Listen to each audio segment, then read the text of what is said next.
Welcome to Life, Death, and the Law, presented by the law firm of Beeson, Garner, and Hansen, hosted by attorneys Shawn Garner and Adam Hansen. Welcome back to Life, Death, and the Law. I'm attorney Adam Hansen, and I'm with my partner in crime, Shawn Garner, and we've got Cody Beeson as well in the studio today. And Shawn, you really wanted to hit or drive home some of the things that you've been seeing lately, some interviews about Vivek Ramaswamy. I wanted to bring up just right off the bat here an interesting statistic that I read about last week, and that was that Denmark was ranked, and you probably don't care. When I say Denmark, you're probably like, who cares? Yeah, I just lost interest. You know what? I'm going to talk about it because I'm interested. I want to know why, okay? And I'll tell you why. So I read this article. It's like, hey, Denmark ranked again as the second happiest place in the world. I don't know what number one is, but number two is Denmark, in case you wanted to know that. I don't know what the metrics are either from this article. I just know that they were ranked number 2, happiest place on earth, okay? North Korea is the first. Maybe, okay?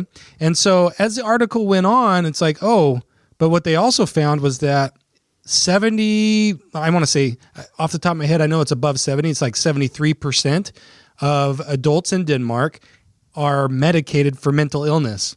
And like an overwhelming, like 85% of the population had said that they had been treated for severe mental illness sometime in their adult life. And so you've got the second happiest place on earth, and people, seems to me like they're not happy or they've got something going on there mentally. So I was curious, why is that? Why? I don't know. I haven't got to the bottom of it yet, but it's under investigation by myself. Do you need to go there and find out? Yeah, I probably got to go to Denmark to figure this out. A couple things come to mind. My first question is, well, how religious is that country? I don't know. I don't know much about Denmark. Either probably do you that are listening. That's why when I said the word Denmark and you're like, I don't care, and you tuned out. You know what? Stay with me here. Okay. I want to know how religious that country is, and is that what attributes to such a high? I can't see myself wearing wooden shoes, so there. I guess that's the kicker for me. That's a stereotype, and that's not allowed. Okay, sorry. But yeah, so what do you think, Shawn? My first go-to is like, well, what is the religious makeup of Denmark? Are they actively involved in some sort of Christian religion? Are they not? What is the common sentiment as far as religion goes? Because in my mind, religion seems to be a driving force when it comes to happiness. Mm-hmm. If you understand or you subscribe to a greater good than yourself, not just a greater good, because this article even brought up, Danish people are very willing to pay their taxes. They have one of the highest tax payment codes in the world. And if you interview your typical Danish person, and this is very general, obviously, on the street, they will say, I love to pay my taxes. What? I recognize that my taxes... I don't believe that. I read this in an article this morning. Whoa. I absolutely did. Okay. And there are people that like to pay taxes, believe it or not, because their reason or the rationale is like they understand the greater good. So there's a couple of reasons why it was ranked one of the happiest places, and that is because of the social equality factor that they tend to feel and a very strong sense of culture. Okay, that was a couple of the metrics that they used. And so when it comes to paying taxes, the Danish people are under the understanding that, hey, I'm willing to pay into this big pot of the government, knowing that goes to my healthcare and my neighbor's healthcare and my family's healthcare down the street. And so that makes me feel a greater sense of good and community. And so I love paying taxes. So that's the mentality there. And I've read all these things here that they're the second happiest place in the world, yet their mental illness is like skyrocketed. Mm-hmm. 85% of adults have claimed to have an episode of mental breakdown, such that it needed to be dealt with. That's a conundrum. Yeah, so it's like, well, is there a lack of religion? And so one thing, I don't know. The jury's out on this. I want to know more. I mean, there's only a population of like 6 million people in Denmark, though. That's true. So, I mean, to keep 6 million people happy, much easier than keeping 300 million people happy. So you're saying we should not care? Well, I'm just saying it's a totally different system that would. I just talked about for 5 minutes about Denmark, and you're saying, Adam, who cares? No. I mean, there's something to it. There's because America doesn't even hit that top 10. Danish people are people too, you know. The top 10 countries that are happy. Well, here's a couple of things that I take away from what you just said right there, because most of the talking points today in American politics is the diversity is what makes us strong. And whereas I like diversity in general, I like the concept. I like people coming to the table with a different skill set, with a different background and viewpoint, so you can help see things from different angles and attack problems from different angles. Yet here's the difference. I like to attack the same problem and try to reach the similar solution, which is overall prosperity and working together to find a solution to an issue, as opposed to diversity for diversity's sake. And when people say, yes, diversity is what makes us strong, therefore we need to let everybody in the world into our country without any checks or balances on that, and I say, okay, that's not really what makes us strong. Not just allowing every other person that wants to come to our country in just because they have a different mindset or a different skin color or a different religion. That's not in and of itself what makes us strong. What makes us strong is this unifying concept that we want to work together to make one nation strong and unified. And Denmark personifies that. Denmark, they're a very unified people, but they're not a very diverse people. And so when an individual says, we need to be more diverse, and then they go on to the next thing and say, we need to have higher taxes. Look at Denmark. Socialism in Denmark works. Well, you'll find, number one, Denmark is not a socialistic state. It became more socialistic back in the 90s, but it began to fail, and so it reformed, and it went back to more capitalism and private-owned property, and began to succeed again economically. But it's not diverse at all with regard to its demographic, and so those individuals need to look at, okay, diversity for diversity's sake is not the winning formula. The winning formula is allowing each individual bring their talents to the table and appreciate them for what they have to contribute. So when an individual wants to come into our country, look at what they have to contribute, not the color of their skin or their religion. What is one of the most nerve-wracking things when you go about your daily business? And I say this because I had a conversation with one of our staff members, I think it was yesterday, and we were talking about she was feeling very overwhelmed and because of the tasks we're building up. And in our conversation, she said, I guess I just feel like I can't control this. I can't control this, that, or the other. I think lack or a sense of lack of control tends to weigh on a person's psyche. And I think that's true whoever you are, and I think, is that what's happening in Denmark? You might be the quote unquote second happiest place on earth, but if your mental health is really skyrocketing in a negative way, then it begs the question, why is that? Is it because everything's on the surface fine and dandy, we're paying all this money in taxes, one of the highest tax rates in the world, but we understand for the community good that we need to do that? I don't know. I argue that I would much rather have a government that did not force me to pay exorbitant taxes and instead let me do with my money what I want, let me live my life the way that I want. If it's detrimental to me and my family, then so be it. But I don't need a government entity telling me what to do or how to do it because supposedly they know better than I do. And I think that lack of control subconsciously, and what do I know? This is just, I'm just talking it out here. But that lack of control of your own life is going to drive you over the edge at one point. Because you can't, that feeling of loss of control is one of the most detrimental to a person's mental health.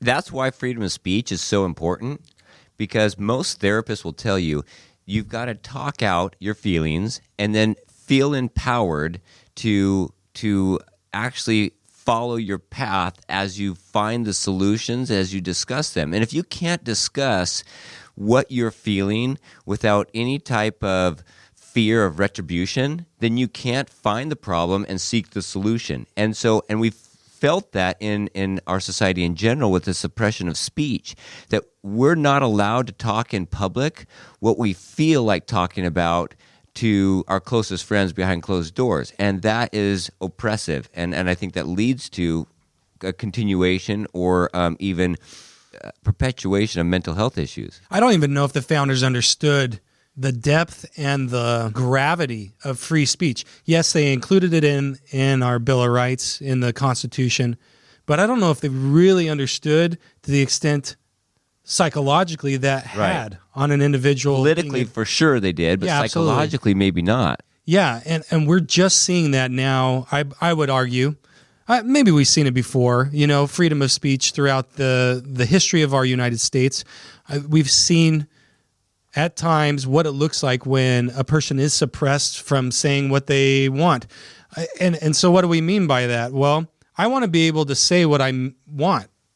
Is that thought that I'm expressing verbally or maybe online as I type that out, is that accurate? Is it correct?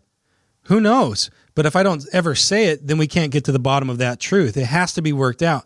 My wife and I go back and forth on this all the time, which isn't a very good example because I'm an idiot and I'm a jerk. However, you have a great relationship with your wife.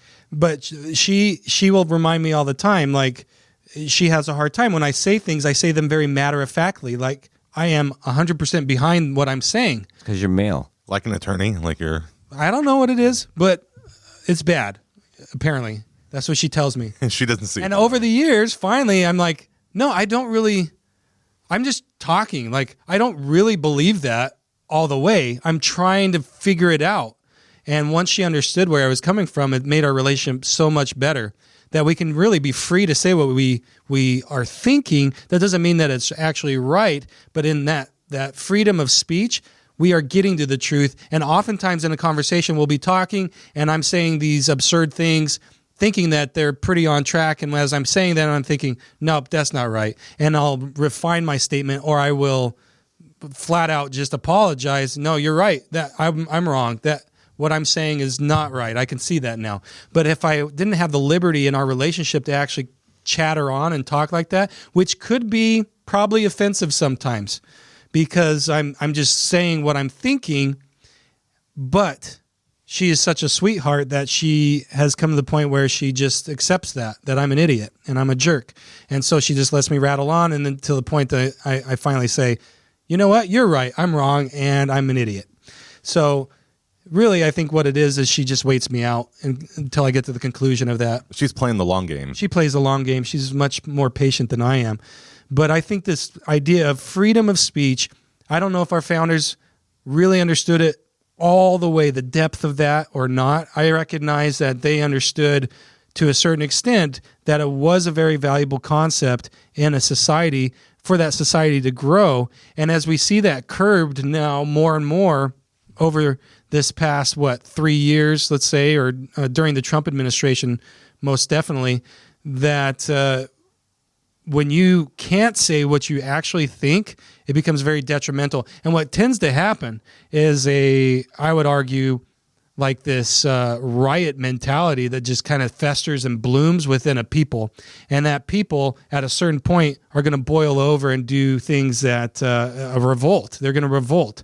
And I think that's what we're seeing personally right now with certain social issues that are flying around, like gender affirmation things and different psychologies that are being thrust or have been thrust on us, I feel like, over the last year or two. And I think the populace is getting to the point of like, whoa. Enough is enough. Like, I'd never really subscribed to that, and you made me do that, but I really don't believe that, And the fact that I can't say that is super frustrating because, again, I feel like I don't have control of what I can say, and therefore I'm going to revolt. That's a great point. In fact, it reminds me of a recent interview that Vivek had with Tucker Carlson. And we're going to take a break, but we're going to come back with a discussion point that Vivek talked about with Tucker Carlson about how to measure the health of a democracy or a republic, democratic republic like we live in. So we'll be back after a break. Coming up, more thought-provoking conversations on life, death, and the law right after this.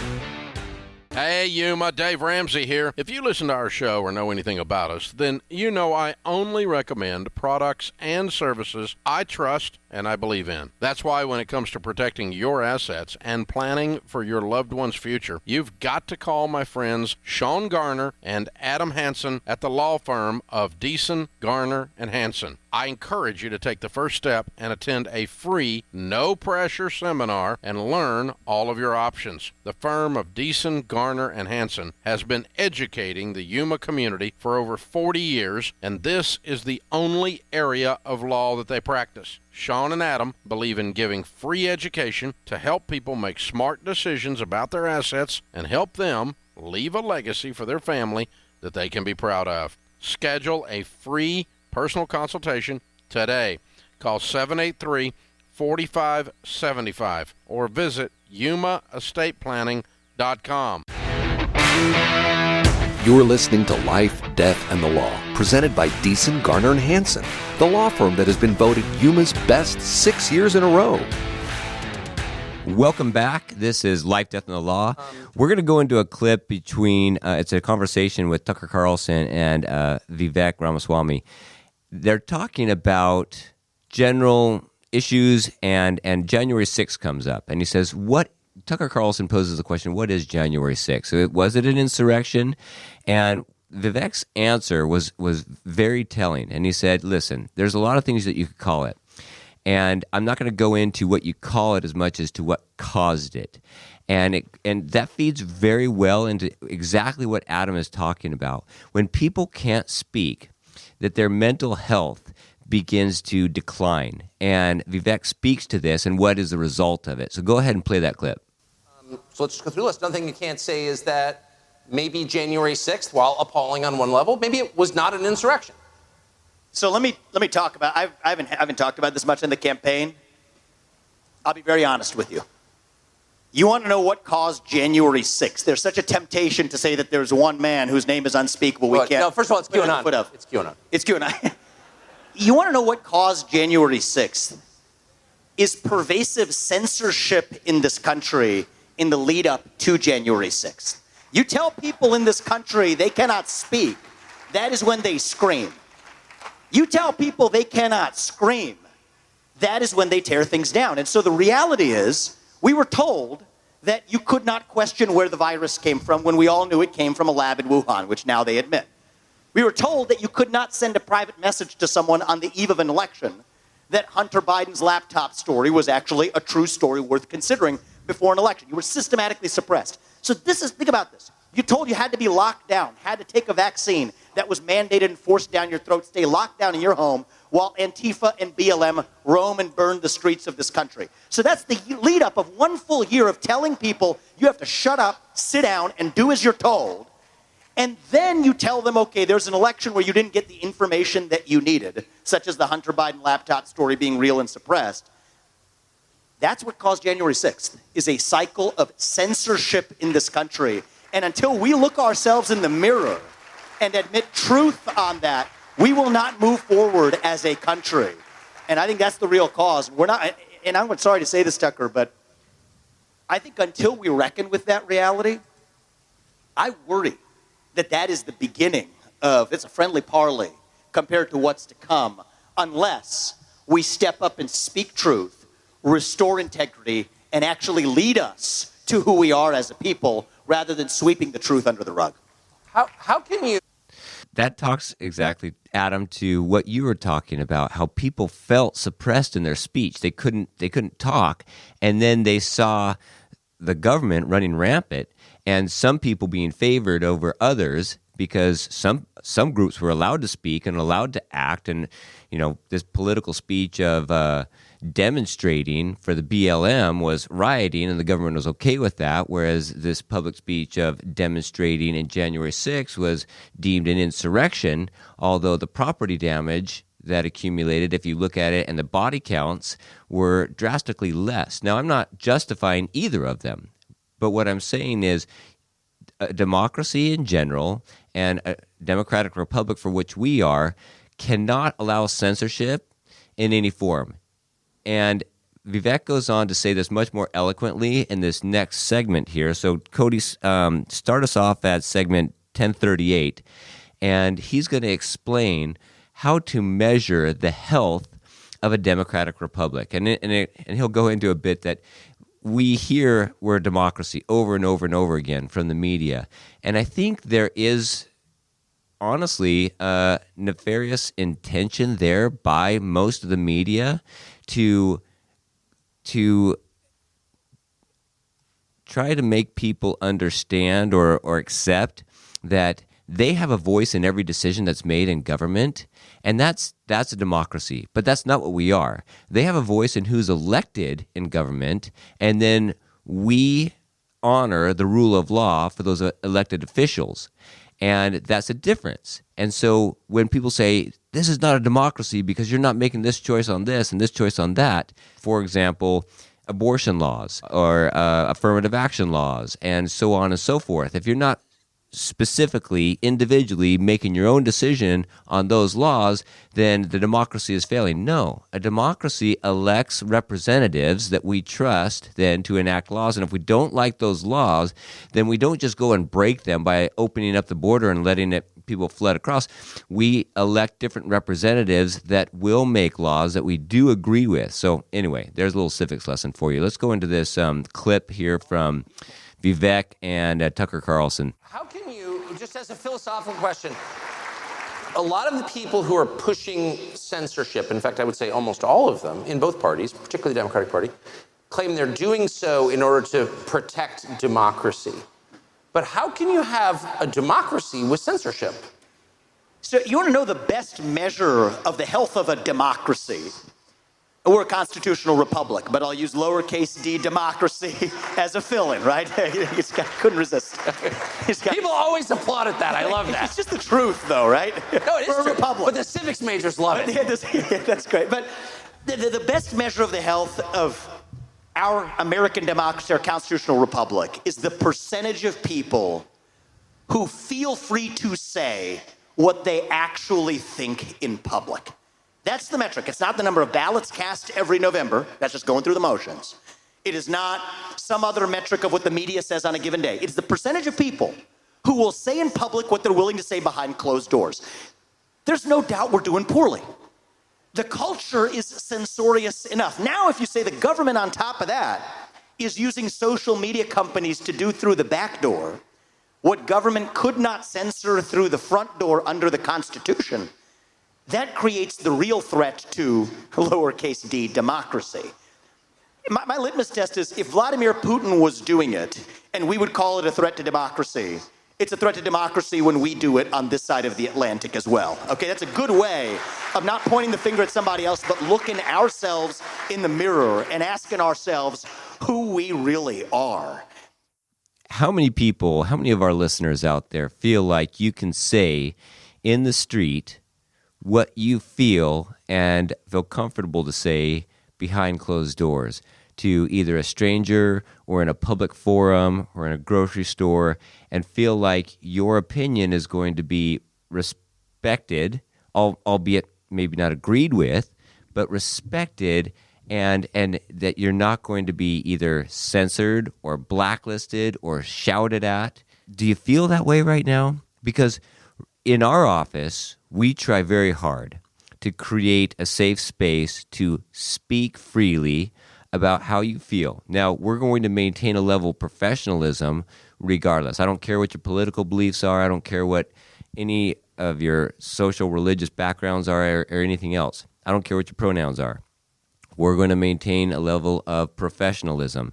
But if you feel a certain way, I want to encourage you to discuss that and feel like we're not going to yell and shout you down or belittle you.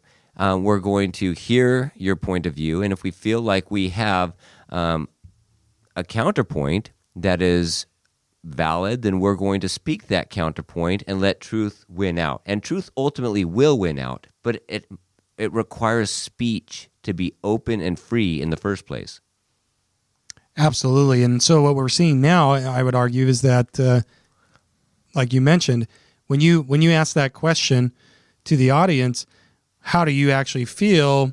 If you're in the grocery store, can you really express what you feel or you think? Or are you worried about retribution in some form or fashion? When I ask myself that question, I would not be able to answer in the affirmative, because I'm worried constantly about what I say and how I say it. I don't know if that's so much an issue of because of retribution from the listener as it is I want to be polite, But there's a lot of people that sometimes politeness needs to move out of the way and let's just say what you are thinking. That way we can get to the bottom of the issue. And this, again, going back, I'm not a marriage counselor or a therapist, but in a marriage, this is a very good example, because oftentimes what I find is that couples with issues, usually that comes from not being able to, or a fear of expressing what they really think, what they really feel, and that fear of the other person either being offended or being mad and coming at them or doing something that is not going to be fun to deal with.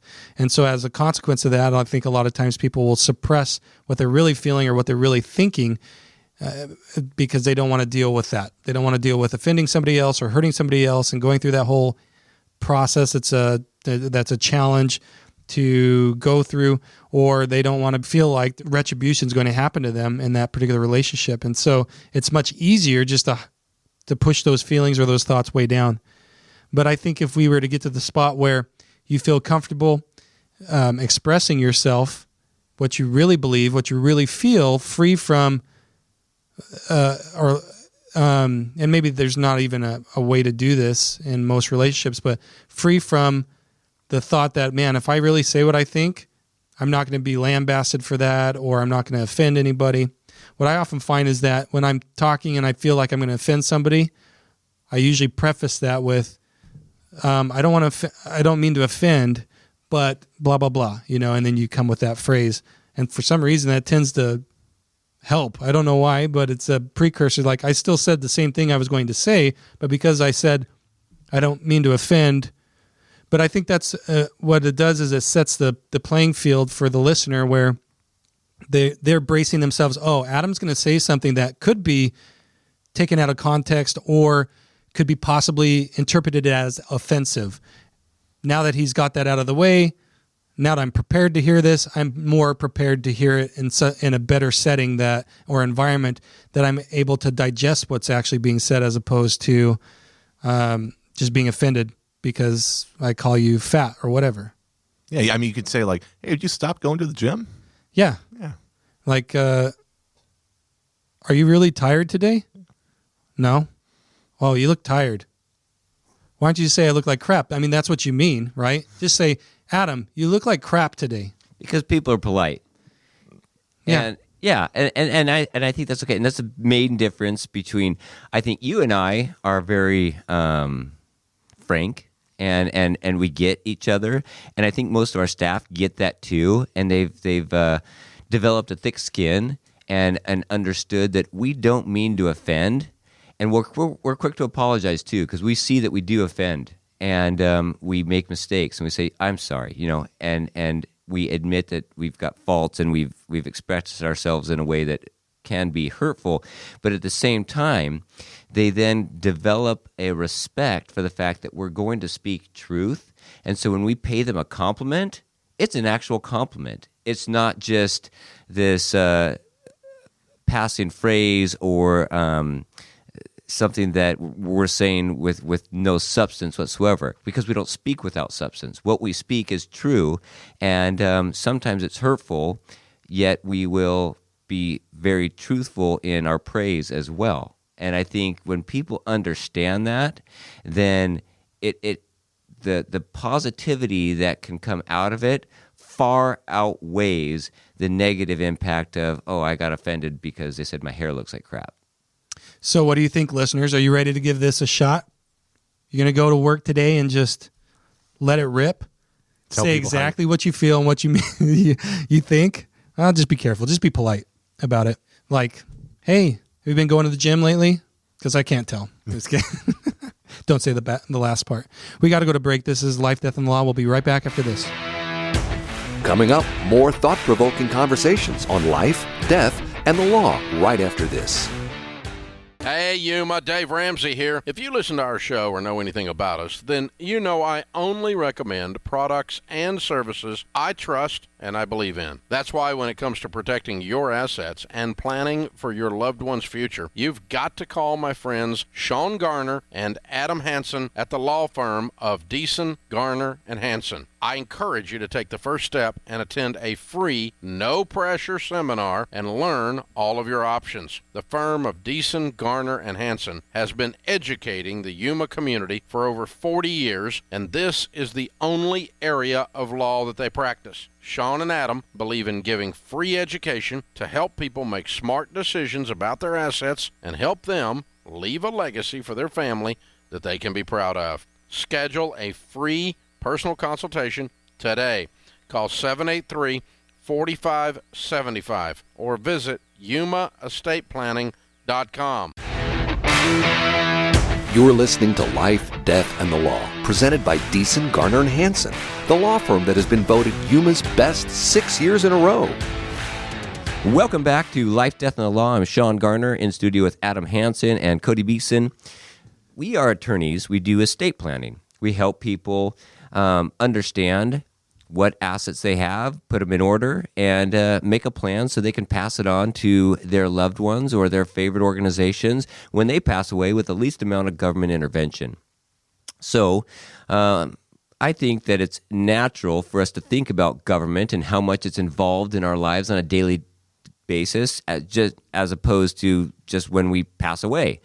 And Adam and I naturally have an inclination to talk about that and to explain that. Now, we know that we put a lot more information out there on this radio show than actually is directly relevant, perhaps, to our business, but it's relevant to the community, the society, the nation that we live in and that we love. And so for that, we talk about it. And if we had to ascribe one issue that was responsible for the majority of the woes that we are facing, I would have to say that's the lack of religion that is embraced by the everyday American.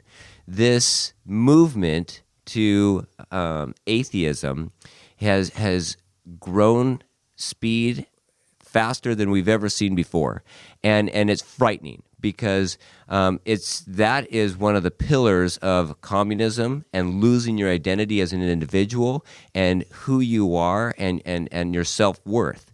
And we believe that we are children of God, that we have this divine potential, and we want to manifest that through our acts, through the care that we demonstrate to one another, and through the productivity that we provide to both in our own lives and to our families and the community. Vivek, the reason we're talking about him so much is because I think he's a candidate that really has a bright future. I like him individually because I think he could literally start to unite the country again, because he sees that there are more things in common between Americans in general than there are differences, whereas most politicians focus on only the differences. And he points out that there's this void in understanding that we need God in our lives and for our country. So, Cody, why don't you play that clip? And I see people my age in particular across this country who are not doing well because we're starved for purpose and meaning. The people are looking to be part of something bigger than ourselves, and yet we've lost the things that used to ground us. Faith, patriotism, hard work, family. These things are gone, and so we're lost in the wilderness, and then we latch on to whatever the other side serves up for us. You know, we could wokeism, transgenderism, climatism, whatever it is. These are symptoms, drug addiction, depression, suicide, you name it. These are symptoms of a deeper void of purpose and meaning in our country. But Tucker, I think the good news in that is I think our country's not doing well, but I think that this is also our opportunity as a movement to level up and fill that void, that vacuum, with our own vision. Individual, family, nation, God. When I talk to young people about this, they're more interested in that than they are in race, gender, sexuality, and climate. And so now we got to start running to something as Americans, and if we do, I'm confident that our country will be doing well again. That's where I'm at. Is it my imagination, or are people who weren't raised in traditional religious households, who haven't spent a lot of time thinking about theology, all of a sudden talking about God a lot? Do you notice that? I do notice that, actually. And I think this is a good sign because there's an old expression, right? If there's a hole the size of God in your heart and God does not fill it, something else will instead. That's what's happened in the last decade in our country. Something else, some secular religion has filled that void. But it hasn't really satisfied our moral hunger, right? And so that's kind of, that effect is fading. And I think people are hungry to turn back to the real thing. The conversation's coming up, but they say it with a kind of prudishness. Yes. Right? God is a 4-letter word. It's sort of a thing you have to tiptoe around. And I think that right now, family's the same way. The nuclear family makes some people uncomfortable when I say it, but actually this is the best known form of governance to mankind. We could focus on that, and if that was his only political position, that would get my vote right there. That the nuclear family and the family unit in itself is the best form of government known to mankind, period. What do you think about that, Adam? What do you think about that, Cody? You guys are in different family circumstances. Adam, you've been married for 15 years. You've got 6 kids. Cody, you're not married, no kids. Yeah, but you're in a very dogs. serious relationship. Yeah. And so, what do you think? Is the family unit the best form of government known to humankind? I think it provides structure that we desperately need and we've lost. I mean, I think there's examples that you see, and I think the system we have now is set up to encourage people not to get married. For example, I know friends that they're not getting married because, they're going to have a kid, and actually they lose assistance if they were to be married. Right. So we have a system that's helping them. It discourages. Thank you. Yeah, discourages. Yeah. And that is actually... That occurred beginning in the mid-1960s. And what happened was under Lyndon B. Johnson, there was incentives for families who did not have a breadwinner in the home or married to get government handouts. And so what young families would do is not get married, and then that increased the social acceptance of having children out of wedlock and having multiple partners and children from multiple partners, and therefore destroying the family unit. And when the family unit was destroyed, then the sense of responsibility and accountability for your own actions, including sexual actions, including, when you have sex, then a child oftentimes results from that, and then abortion skyrockets, and all of the ills that have really corrupted our society skyrocketed. I was just going to say, it never really allowed the family unit to solidify. It doesn't have a firm foundation when you're coming at it from that angle. So I guess at the end of the day, it's kind of disheartening to see that there is a system that doesn't encourage what is naturally right. Right. And I think the family unit ties in what's the most important in human nature. Love first, and then responsibility. Each person in the family ought to do chores. They ought to contribute to the household. And accountability. If they do not do that, then they don't get when you're a young child, you don't get your allowance. When you're an older child, you don't get your college paid for. If you don't put in and work, then you don't get that. And a family can provide for the things that the children need, but they need to be individually accountable. And also, Adam, you started the show with this, to something that you believe in. So if you believe in the family and you're borrowing money from your parents, then you're going to feel okay repaying that student loan instead of saying, you know what, Mom, Dad, I'm not legally obligated to pay this back to you. Well, it's not about the legal obligation.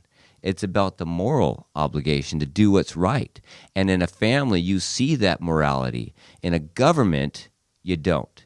And that's why the family unit has to be the bedrock of any functional government. If it's not, then that government quickly is corrupted and crumbles. I think it's refreshing to hear an individual talk about that on the political stage, because that has been, in my mind, one of the premier issues with, if you want to call it, the culture crisis of America. As we listen to these clips and as you're talking, Shawn, one of the biggest things that comes to my mind is that this word of strength. How is America strong, or are we strong? I think the strength of a community comes from buying into common ideas, and I think that's what Mr. Ramaswamy is talking about, is we've got to get back to these core principles of family, faith, and community, this patriotism. And I think that's what's happened over the course of our history. I think our strongest moments in history as the United States of America have been when there is a crisis such that we have to believe in something, and that unifies us. That brings us above any of these other social issues that are just really diversions, to be honest, like World War II, World War I. You've got the 9/11 attack, Pearl Harbor. All these things are big, tragic events in our history, but they seem to unify us as a people. I still remember where I was when I watched those towers get hit by the planes, and there was an overwhelming sense of the community, and this is my perception of it, that we were all in. Like, whoever did this, they're going to pay, and we're all in as a nation going against that evil act. That's how I felt, and I think that's mostly how the United States in general felt, and we were all in. And that type of an act like that is a unifier. It's a tragedy, but it's also a unifier. And our moment in history there with the United States sentiment of community, patriotism, I don't remember seeing as many flags as I saw flown after 9/11 as I did then. I don't remember hearing over the airwaves people talking about praying more and more. Why is that? Why was our inclination to turn to a greater being and to come in sublimation to God in that moment of crisis? But when we did, we were stronger together. And I think Mr. Ramaswamy is touching on something that really these core ideas make us unified as a nation. And they're the ideas that we were founded on with our founders. And so if we can get back to those, all these other social things just tend to go away. And we don't really even need to talk about them anymore or even deal with them because they're not an issue. And what tends to happen is then we gain more freedom because now we're not so overwhelmed with social programs and agencies dictating to us in our lives what we need to be doing, or else we get fined or put in jail. Rather, those get thrown by the wayside and we're free to do what we want to do and reap the consequences, whether that's good or bad. But unless we get back to these issues of family first, faith, and patriotism, I think we're always going to be weak. We are weak. I mean, if we were to go to war right now with a Russia or with a China, we are weak because we're so divided. We've got to get back to a unifying force where we can say, I am an American, and this is what it means. I believe in God, I believe in my family, and I believe in my country. I know that my neighbor down the street has my back. If we go to war with Russia, we're going to be fighting for each other's lives. And I know that. I don't know if we could say that right now. If we go to war... I look at the generation that's in college right now, that's fighting age, and think about, okay, if they were called upon to defend our nation and our way of life from an attack by a unified front of China and Russia, similar to what we saw with Japan and Germany back in the 40s. And would we have confidence that we were going to prevail in that conflict? And I get a deep pit in my stomach when I think about that. How do you feel, Adam? No, I totally agree with you. I mean, I'd be worried about selfies and Instagram posts on the battlefront when there's supposed to be protecting our interests abroad. Yeah, or correcting their commanding officer about the pronoun that they prefer. Yeah. Or calling them, heaven forbid, by their first name or their last name instead of their first name, or, the problem with authority in the ranks. The military, those that have been in the military are very aware of that sometimes you do things that you don't want to do, but because it's done that way, you do it. And a good example of this, I bring that up because my brother said he, a couple weeks ago, he went to the Midway over in San Diego Harbor. And so he took a tour of the Midway there in the harbor, and the guys were taking him on his tour, and they said, when you go up the stairs, you have to do it like this. You can't do this. You don't, both hands, like they told him exactly how to do it. That's how you do it. You're in the military now. You do it like that.